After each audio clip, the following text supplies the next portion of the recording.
Hey, it's Drybear. And yesterday for Dune Awakening, we talked about the patch that had gone live and how they're tweaking the deep desert for all of that. But there's another topic that we need to talk about that actually Funcom had put out an official apology this morning, just a few hours ago, going over what went wrong this last week. So we can kind of recap what issues they ran into and some of the major faux pas and fails that actually happened from the development side and how players were affected by it, and also what their apology is and what their commitment is going forward. So they start with their post, and I leave a link down in the comments and the description for this as well, but they start the post by saying this letter begins with an apology. On Monday the 7th of July, 2 days ago, we patched out a layout change to the deep desert which caused several areas of the PvE portion of the deep desert to become PvP enabled, and this wasn't the full extent of it either. This was an oversight in our development process and internal communications, which led to people suffering an unfortunate amount of lost bases and equipment. Now, what they intended for this to be was actually a change that would go live after the reset. So they intended for this rework on the areas of PvE in the deep desert to go live after the Coriolis storm had struck the deep desert and wiped it. However, through internal miscommunication and mismanagement, they ended up pushing the change live before the reset, which means that bases that were there in the deep desert got bricked in many ways. Some people lost their entire base. Some people lost vehicles or fleets of vehicles. So a lot of people, when they pushed this change live, lost a whole bunch of stuff in the deep desert, which is kind of where people are right now as far as the end game progress goes. And they go on to say, we're incredibly sorry this happened, and we want to acknowledge that this should have been handled better. We've changed our internal process as a result of this and will be better in the future. So they're just kind of acknowledging that, hey, this was a major mess up. We're sorry that people lost stuff over this, and we're going to do what we can to make it right. Now, if you were affected by this, like you had a base in the deep desert when they accidentally put this change live that just nuked people's bases and killed off their vehicles, then you are kind of, you're available or viable for financial compensation. They're working to reimburse vehicles and items to the best of their ability. It sounds like that they don't have enough tracking data to be able to reimburse everybody for it. You can expect the reimbursement, materials, items, and vehicle components to show up in the in-game claim rewards tab by the end of this week. So if you're someone that lost a vehicle, and comment below if you did lose a vehicle to this this mishap down below, and hopefully most people get made whole from this mistake. And they say, as we approach the end of the launch phase, we wanted to take a moment to discuss some of the other issues that are happening in the game right now. And this is where things get really spicy. We saw lots of situations where people were able to dupe items, either dupe vehicles, dupe items in vehicles, dupe building materials. There are people that I've seen with screenshots of people talking about it in chat where they've been able to dupe spice melange to the point where they have like hundreds of thousands, in some cases millions of spice melange. So if you think about the amount of effort you've put in to collect the spice melange you have on your account, especially if you're a solo player, like you may be getting orders of like 10 or 20 or 50 spice melange. These people have 100,000, 500,000 spice melange from the duping exploit. And as far as I can tell, none of the people that duped had their duped items taken away. They just fixed the dupe, which means some people just ended up, like on some servers, they duped items to such an extent that they were able to completely shut down the Lands Red for the week, because all the items that they would use for turn-ins on Lands Red were duped and kept in stockpiles, so that they were able to, take, hey, we made one Mark 6 cut array for turn-in or something, and then we duped it to have 10,000 of them, and now when we need to turn it in, we just go to our 10,000 dupe box and then go dump it in and do that, or we just never have to farm, water ever again, or we never have to farm spice melange ever again because we've duped so much of it. They go on to say, our primary focus, which continues over the next weeks and months, will be to remove all identified exploits, third-party cheat engines, client hacks, or in-game exploitation of game mechanics. In addition, we will be hard at work improving the game, adding quality of life features, and addressing critical gameplay issues. So people have had issues where hackers would kind of come in and steal their ornithopter, or they would like knock down a wall on their base and then steal all of their items, or they would blink into a base and steal all of their items. To the point you even have people on Reddit like this user who actually ended up creating secret compartments in their base. So like they actually put like underneath the floor, they put a secret compartment where they could place down their valuables so that if hackers ever glitched into their base or blinked into their base, they could hide away their valuables so they wouldn't be stolen. Like we're at this level where with the game right now. And that was Lovely Neighbor on Reddit that posted this one. They go on to say that we have zero tolerance to the type of player behavior that has an impact on the experience of other players. It's easy to say that up front, but I think that they are committed to that effort. And we will continue to focus on ensuring that players can enjoy the game as it is intended. If you see someone cheating or exploiting, please report them to us using the available reporting channels. So the big thing here is that they do, I don't know how good their tracking is, but they do want to identify the people that are cheating, shut them down and ban them, and if they can, get rid of the duped items. But based on their verbiage in the post here, it doesn't sound like they have the tools in place to keep track of what items were duped, how many times they were duped, and where they went. So the situation where even in that post where we saw that guy was hiding like 80 spice melange or 50 spice melange under his floorboards, like some kind of, world, like veteran of war trying to like hide away from the SS or something.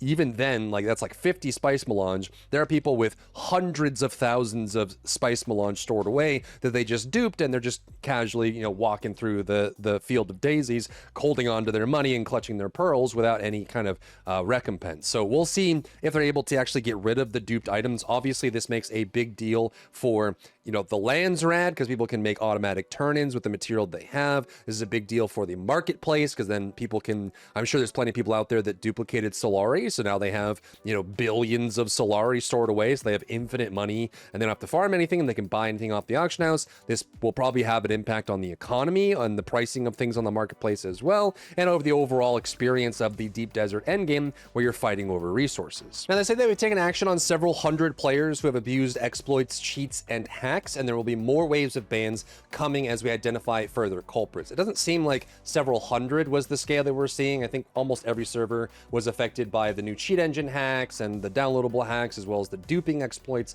and gameplay exploits, aside from even just the gameplay issues that were from the patch they pushed live on Monday, which broke bases and destroyed vehicles. So they're definitely not having the best week of their life for that launch as well, but it sounds like they are still trying to track down the hackers and cheaters and the exploiters to be able to punish them for their deeds. Now, they put out a list on this apology post saying that these are the things that they've been able to fix in the meantime. So they said they're pretty confident about these being fixed. So account permission spoofing, building dismantle item duplication, so being able to duplicate items through the building and dismantle process, increased damage instant kill attacks. There were some hackers that were taking like basic makeshift pistols and one-shotting anyone that they shot, so they're just going around the deep desert killing everyone in a single shot from a distance. They said they fixed a vehicle inventory item duplication where you could put items into vehicles and pull them out and duplicate them that way. There wasn't one duplicate option, by the way. There's several ways to duplicate items, which I'm not going to repeat here.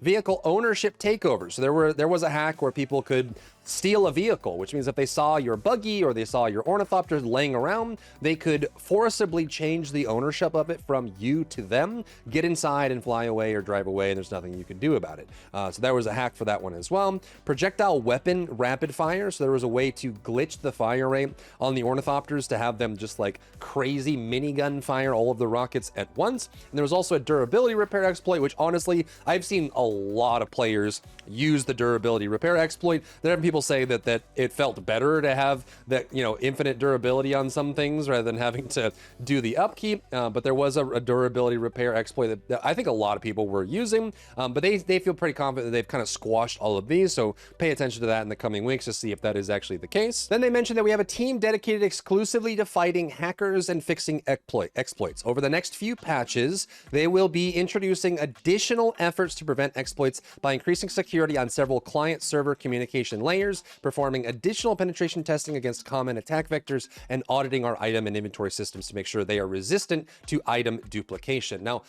Part of me says that like this is not their first game. They've been doing games like this for a very long time with Conan and, you know, all the other games. So like these kind of things, I think, you know, you would hope would be part of their baseline. We're launching a new game kit. But also part of me says that software is complicated. Hackers and defenders are always going head to head on a lot of things, which means that, you know, a new hack gets introduced, you put up the safeguards you need to protect against it, then a new hack comes out and you got to put up the safeguards, and you keep going back and forth. But hopefully they learn their lesson with this one, with the amount of players that they have in Dune Awakening, that they're able to put in item trackers, check for duplication glitches, check for any like injections or any kind of third-party services running in the background, and just kind of generally update their, not only their like overhead for anti-cheat, but also like their heartbeat checks to make sure that if there are things going on, they can identify them quicker and deal with them. And also, most importantly, I think in this case, be able to track loss and recovery. So if someone loses a vehicle because of a glitch or a dupe or a hacker, they're able to keep track of them. If someone has duplicated items, they're able to keep track of that. So hopefully they can start, you know, improving those systems so that they can get better and better at this over time. Now, that being said, they apologize to people who have lost vehicles or other resources due to various bugs in the game. So whether they accidentally put a patch out a day early, which bricked some people's bases in Deep Desert, killing off all of their resources before they could take them out of the Deep Desert, or just outright destroying vehicles, or whether a hacker flew by, stole permissions on the vehicle and drove it away, and now it's their vehicle and they're gone forever, or if there was just some bug that caused it to happen. They apologize for anyone who lost vehicles. These events can be rather thorny to untangle because there's legitimate item loss due to game mechanics, which makes it difficult to identify item loss due to bugs. At launch, we lacked the tooling and logging to identify and reimburse all circumstances of item loss. They're just admitting that they just didn't have the tracking in place or the systems in place to manage this kind of problem. But we have been working on improving our tools so that we can get better, better reimburse players for vehicle losses due to bugs. There's a backlog of customer support requests, so we beg your patience when waiting for tickets to be resolved. Our aim is to resolve support tickets as quickly as we can, including tickets that were closed near launch when we weren't able to properly reimburse the players. Which is crazy to me that they were closing tickets because they just couldn't. I mean, I guess what else are you supposed to do, right? If they don't have the tools in place to find out why you lost the vehicle or even be able to restore it, I guess there's nothing they can do and they close the ticket. But they're saying that if you have lost a vehicle to a bug and require assistance now, submit a ticket in game and include vehicle type, tier, when, how you lost the vehicle, and the details of it, and they're going to do their best to try and get through those over the coming weeks to get things back for you. And they go on to say the development team has also been working to address the root cause of the item loss in game. And it's not just cause, there's a lot of them now. We have a dedicated team focusing on mitigating vehicle item loss on server crashes, disconnects, server mesh transfers, and traveling between maps. This is the topic that we haven't talked about so much right now, and that's going to be like loading through areas. There's a lot of situations now, especially in the Deep Desert, because they have server meshing between the different quadrants or segments. So when you cross over into a new server mesh, there are actually plenty of issues now in the Deep Desert where you can cross over into a new section, a new sector in the Deep Desert, and when you move over into the other server, it actually causes you to fall out of your ornithopter, and your ornithopter flies away and crashes, and then you get dropped into quicksand and you lose your vehicle. There's some people that are like spawning in quicksand with their vehicle nowhere nearby.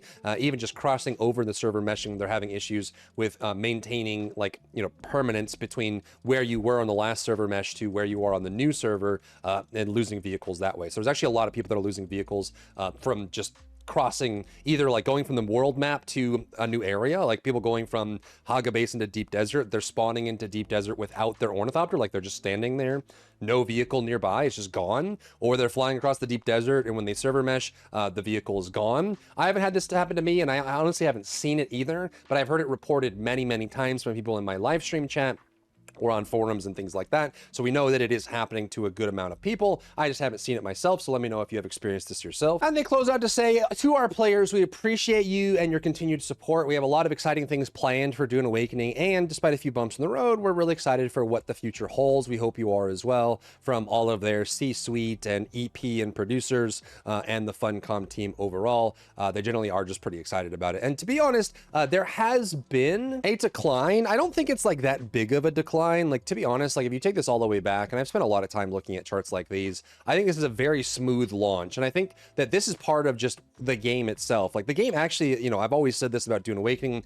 If the first 50 to 100 hours of Dune Awakening is rock solid, like, pun intended, it's actually very good. Hogga Basin is really fun. If you enjoy survival games, you'll have a lot of fun playing Dune Awakening and getting to tier 5 and doing all of that. But I think that the game falls apart pretty dramatically once you go into tier 6 and do Deep Desert. Like, the Lands Red and the Deep Desert, in my opinion, are not fleshed out very well, not super satisfying, and also just very scattered for what they want to do. The Lands Red to me feels very like surface level, like it was a concept that they put together. They didn't really put a lot of thought into it. It just kind of shipped it out, and it kind of matches the movies, but there's not really a whole lot of substance there for the system that they're using. It's just a single UI screen that you're using. So there's definitely a lot more that they could do, but I think a lot of this stable, like this is a very good graph here for a launch game, like very, very good. I would be very proud of this if I was a part of the team for this as well. And then things start to fall off over the last week or two. Some of that is because people got to tier 6 and they're bored of Deep Desert and there's nothing really for them to do anymore and they're